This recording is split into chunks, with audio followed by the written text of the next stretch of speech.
Hello students, welcome to class 8th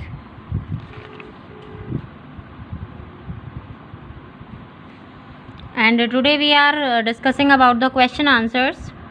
So first is we are talking about take the correct options. Dash industry is the smallest manufacturing unit. कौन सी industry जो है वो सबसे smallest है manufacturing unit जो है.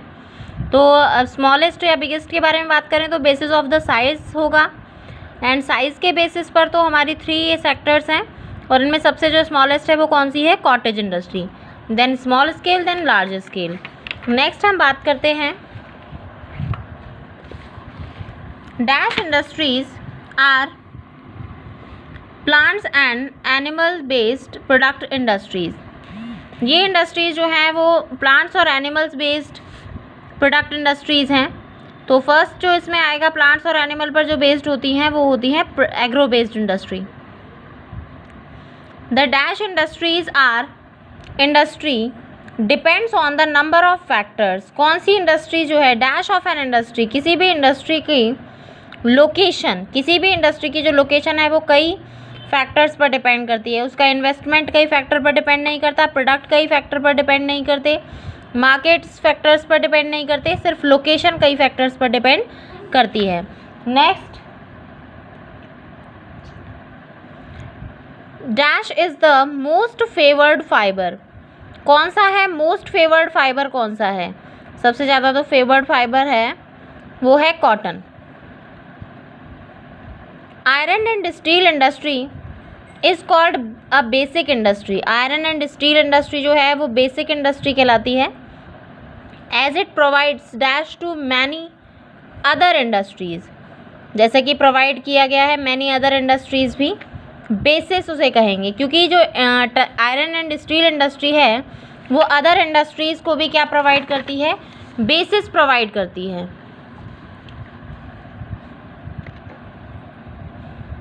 तो basis आ जाएगा इसमें. The dash industry needs trend engineers. कौन सी इंडस्ट्री है जिसको इंजीनियर्स की नीड है, वो भी ट्रेंड. आयरन स्टील को नहीं है, कॉटन को नहीं है, पेपर को नहीं है, इंफॉर्मेशन एंड टेक्नोलॉजी, इस इंडस्ट्री को ट्रेंड इंजीनियर्स की नीड है. Now we are talking about fill in the blanks. Dash is done with the help of machines and technology. क्या है जो मशीन्स एंड टेक्नोलॉजी के थ्रू डन किया जाता है, दैट इज़ मैन्युफैक्चरिंग. तो फर्स्ट का आंसर जो होगा वो होगा मैन्युफैक्चरिंग. इसको हम देख लेते हैं, देखिए कहाँ पर है ये.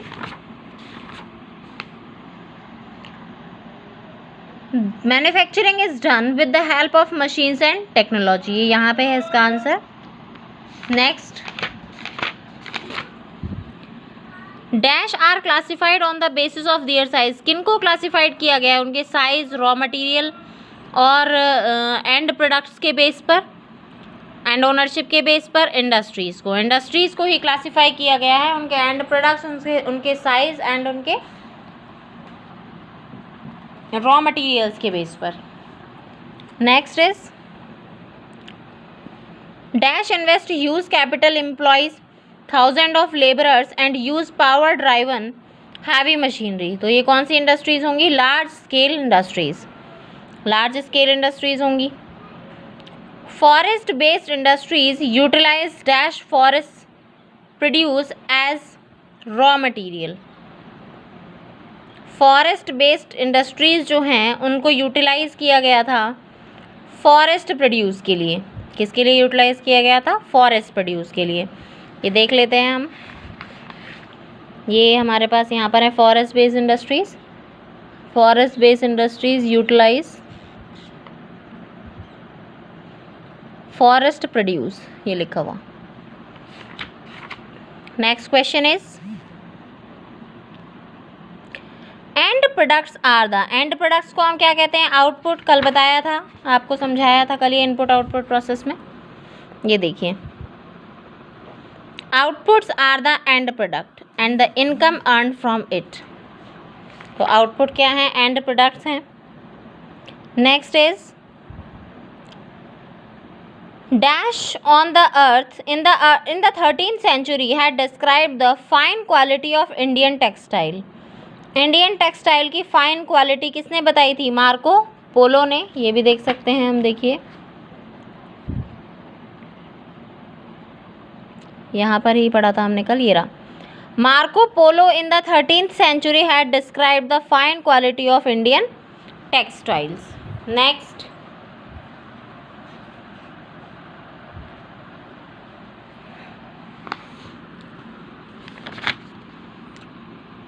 dash is also made these days using synthetic material. ये यहाँ पर अभी हम, हाँ ये रहा। Cloth is also made these days using synthetic material. Cloth बनाया जा रहा है सिंथेटिक मटीरियल यूज़ करके, बिल्कुल। तो ये हो गया हमारा answer. Next is, now answer the following question in short. On what basis do we classify industries? किस बेसिस पर हमने इंडस्ट्रीज़ को क्लासीफाई किया है? तो आ जाइए पेज नंबर 135 पर।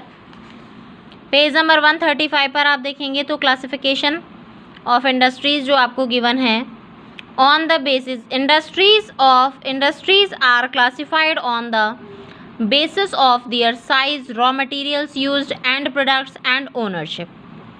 इसके बेसिस पर है। This is the first answer of this chapter of the question. Next is, what are the small scale industries? Give example. Small scale industries पे हम पहुंचते हैं। ये देखिए स्मॉल स्केल इंडस्ट्रीज, यस। तो इसका आंसर हम कैसे लिखेंगे? स्मॉल स्केल इंडस्ट्रीज़, यहाँ से हम मार्क करेंगे स्मॉल स्केल इंडस्ट्रीज़, दीज को कट कर देंगे। Small scale industries are small manufacturing units set up with limited capital, they hire skilled labour, they are bigger than cottage industry but use lesser amount and capital technology as compare to larger industry, large scale industry. ये हो गया हमारा second का answer.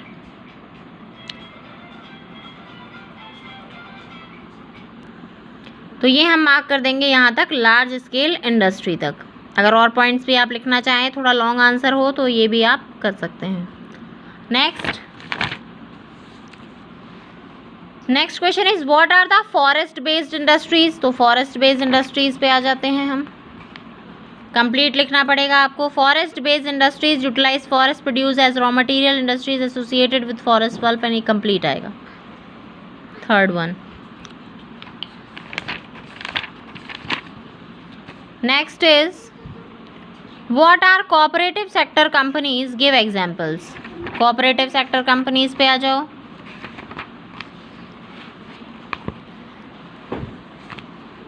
On the basis of ownership, cooperative sector companies is owned and operated by producers or suppliers of raw materials and complete आएगा। Examples हो जाएंगे इसके साथ, ये सुधा घी, आनंद मिल्क, ये कंप्लीट यानी अमूल। फोर्थ का आंसर हो जाएगा। Next question is, give some examples of inputs of industrial system. Industrial system के inputs के some examples आपको देने हैं।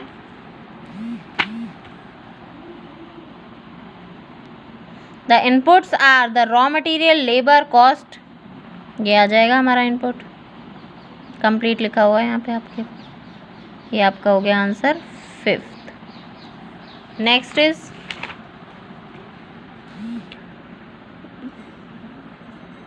What is an industrial reason? Industrial region क्या है? रिकैप में देखें तो एक लाइन तो ये, an industrial region is an area where there is a cluster of industry. और अगर यहाँ देखना चाहें तो इंडस्ट्रियल रीजन पेज नंबर 137 पर, an industrial region is an area where there is a cluster of industries, such a region has a number of infrastructural facility such as water, यहाँ से और ये फिनेंशियल सर्विसेज तक। ये आपका हो गया answer 6। Next question is what is pig iron. ये हमने आयरन एंड स्टील इंडस्ट्री में स्टील बनाने की प्रोसेस में कल पढ़ा था pig iron.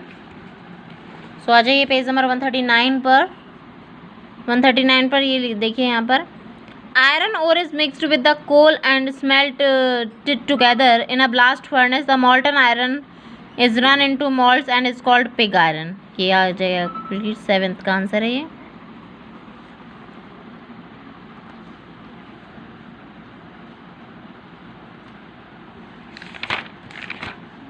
Next question is name the major hubs of IT industry. Major hubs जो हैं आईटी इंडस्ट्री के, ये आ जाइए आईटी इंडस्ट्री लास्ट में है आपके। सो द लास्ट जो थर्ड लास्ट लाइन है इसकी आईटी इंडस्ट्री के पैरा की, the Silicon Valley California Bengaluru India are the major hubs of IT industry. ये हो गया हमारा आंसर 7th। Next is detailed answer.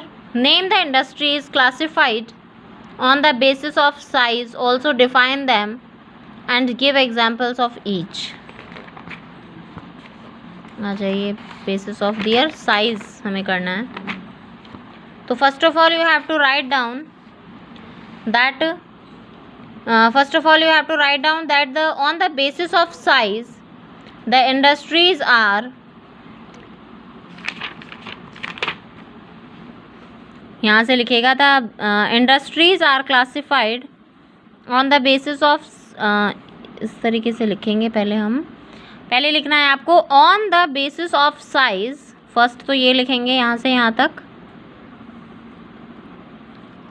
Then the industries are classified, फिर ये लिखेंगे 3 words in the following categories.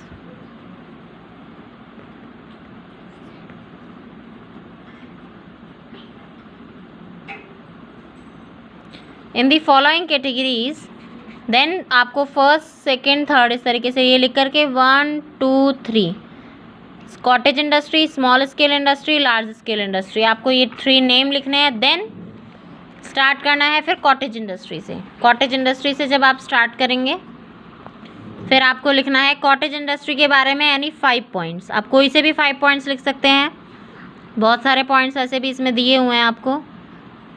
First point तो ये सब फैमिली तक ही हो जाएगा। सेकंड पॉइंट ये हो जाएगा जनरल प्रोडक्ट्स बनाते हैं ये। फिर एग्जांपल 3 पॉइंट्स भी लिख सकते हैं, 3 पॉइंट्स लिख दीजिए, 3 पॉइंट्स आर सफिशिएंट। तो फर्स्ट पॉइंट फैमिली तक, सेकंड पॉइंट होम्स तक और थर्ड पॉइंट में एग्जांपल। ऐसे ही स्मॉल स्केल इंडस्ट्री में कंप्लीट आएगा यानी 3 पॉइंट्स बना दीजिएगा इसी के। ऐसे ही लार्ज स्केल इंडस्ट्री में कोई 3 पॉइंट्स आपको बनाने होंगे। तो ये हो गया हमारा on the basis of size. Next हम बात करते हैं क्वेश्चन की, distinguish between the following agro based industry and mineral based. आ जाइए agro based and mineral based पर। Agro based and mineral based, तो हम फर्स्ट ऑफ ऑल हम बात करते हैं एग्रो बेस्ड की। तो एग्रो बेस्ड में आप फर्स्ट पॉइंट लिखेंगे यूज प्लांट एंड बेसिंग ये raw material as raw material. इसमें आप लिखेंगे are the primary industries that use mineral ore as raw material. दोनों का फर्स्ट पॉइंट यहाँ तक हो गया, मिनरल्स तक। फूड प्रोसेसिंग सेकेंड पॉइंट ये बन जाएगा और इसका सेकेंड पॉइंट ये बन जाएगा। कंप्लीट हो गया ख़त्म। ये दोनों डिफरेंसेस कर लेंगे आप सभी। डिफरेंसेस करने कैसे हैं, वन साइड आपको ऐसे एग्रो बेस्ड डालना है, दूसरी साइड बीच में लाइन, फिर उसके बाद मिनरल बेस्ड, 2 पॉइंट्स इधर और 2 पॉइंट्स इधर, दोनों लिखने हैं आपको।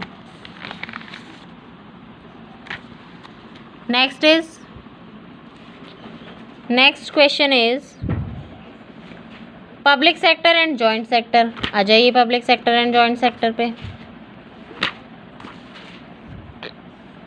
ये आपका पब्लिक सेक्टर हो गया, आर ओन्ड, वही फर्स्ट पॉइंट इसका बना के लिखना है। वैसे ही लाइन आपको बीच में लाइन डालनी है, इधर पब्लिक सेक्टर इधर जॉइंट सेक्टर। तो आपको पब्लिक सेक्टर में फर्स्ट लाइन आपको यही लिखनी है, अकॉर्डिंगली दिया हुआ है इसमें सब कुछ। पहले डेफिनेशन दोनों की, फिर एग्जाम्पल दोनों हो गया। और इसमें प्रॉफिट होता है, ये सारा ये करना है आपको डिटेल इसका। Next is what are the factors influencing the location of industries. Complete लिखने हैं। The factors of location of industries, ये लिखना है complete. The factors affecting the location of industries are, first of all आपको ये जो 6 points हैं इनके नेम लिखने हैं, देन आपको इनकी सबकी डिटेल करनी है। तो एनी 5 की डिटेल करना है आपको। Nearness to the raw material, industries are located near the raw material, industries use heavy material, ये कंप्लीट ही आएगी, डिटेल में कोई कमी नहीं आएगी। डिटेल सबकी आपको कंप्लीट करनी है, एनी 5 कर देना इसमें से कोई points. Next question is what do you know about, sorry, what is an industrial region, name the major industrial region of world and India. Industrial region क्या होता है, इसकी डेफिनेशन पहले भी लिख चुके हैं, तो इसकी डेफिनेशन में ये आ जाएगा हमारे पास। An industrial region is an area, यहाँ से लेकर कंप्लीट ये आ जाएगा। फिर the 4 major industrial region in the world, ये और ये यहाँ तक पूरा, ये आपका लॉन्ग का आंसर हो गया। इसमें आपको मैप्स और बनाने हैं, ये तो आपको वैसे भी बनाने हैं और वैसे भी बनाने हैं। ये आपका आंसर हो गया 4th। Next is what do you know about the iron and steel industry, explain the formation of iron in brief. Iron and steel industry पे आ जाओ, पेज नंबर 139 पे, पॉइंट्स बनाकर। एनी 6 पॉइंट्स आपको इसमें बना के लिखने हैं खुद से, अपने आप आपको इसके पॉइंट्स बनाने हैं। जैसे 2 पॉइंट्स इसमें से पैराग्राफ में से, 1 पॉइंट इस पैरा में से, 1 पॉइंट्स इसमें से, ये तो स्टेजेस है कैसे बनता है, इसमें से कंप्लीट आपको यहाँ तक लिखना होगा, पॉइंट्स आपको खुद को बनाने हैं। Next is India has a glorious tradition of producing good quality of cotton textile. Good quality of cotton textile के लिए इंडिया बहुत फेमस है, तो उसके लिए आ जाइए। कॉटन टेक्सटाइल पर आ जाते हैं। ये कॉटन टेक्सटाइल के बारे में भी आपको पूरा लिखना है, क्योंकि छोटा ही है, ज़्यादा बड़ा नहीं है इसमें। बिफोर द ब्रिटिश रूल से आपको स्टार्ट करना है, यहाँ से फिर बहुत ज़्यादा छोड़ने वाला है नहीं, ये आप छोड़ सकते हैं चाहे नहीं, वैसे तो ज़रूरी है ये भी लिखना है आपको। इसमें से पॉइंट्स बना के आप अपने आप लिखेंगे, सारा पॉइंट्स बनाना बहुत ज़रूरी है।